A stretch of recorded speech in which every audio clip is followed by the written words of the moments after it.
புதன்கிழமை விசேட அரசு விடுமுறை ரத்து.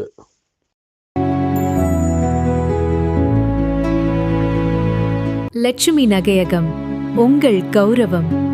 முழு கட்டணமும் தேவையில்லை. வெறும் 40% முன்பணம் செலுத்தி உங்களுக்கு பிடித்த நகையை வீட்டிற்கு எடுத்துச் செல்லுங்கள்.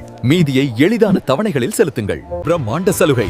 நீங்கள் இப்போது வாங்கும் ஒவ்வொரு நகைக்கும் 10% நேரடி தள்ளுபடி. தரமான தங்கம், குறைந்த விலை, நேரடி தள்ளுபடி. லட்சுமி நகையகம், உங்கள் கனவு இல்லம் சேரும் பொற்காலம். மட்டக்களப்பு மாவட்டம் மட்டும்.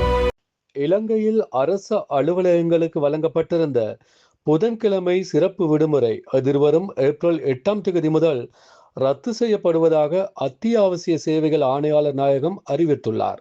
மின்சாரம் மற்றும் எரிபொருள் பற்றாக்குறை உள்ளிட்ட காரணங்களால் முன்பாக அரசு துறையில் எரிசக்தி சேமிப்பு நடவடிக்கையாக இந்த புதன்கிழமை விடுமுறை நடைமுறைப்படுத்தப்பட்டிருந்தது. ஆனால் தற்போது நிலைமைகள் சீரடைந்துள்ளதை அடுத்து அந்த ஏற்பாடு தேவையில்லை என அதிகாரிகள் தீர்மானித்துள்ளனர். இதன்படி ஏப்ரல் 8ஆம் தேதி முதல் அனைத்து அரசு அலுவலகங்களும் வழக்கம் போல் வாரத்தின் 5 நாட்களிலும் இயங்கும் என அறிவிக்கப்பட்டுள்ளது. மேலும் பொதுமக்களுக்கு வழங்கப்படும் சேவைகள் இடையூறு இல்லாமல் நடைபெற வேண்டும் என்பதற்கான அனைத்து துறைகளும் வழக்கமான பணிச்சூழலுக்கு திரும்புமாறு அறிவுறுத்தப்பட்டுள்ளது. இந்த மாற்றம் அரசு சேவைகளை மேலும் திறம்பட முன்னெடுக்க உதவும் என அதிகாரிகள் நம்பிக்கை வெளியிட்டுள்ளனர்.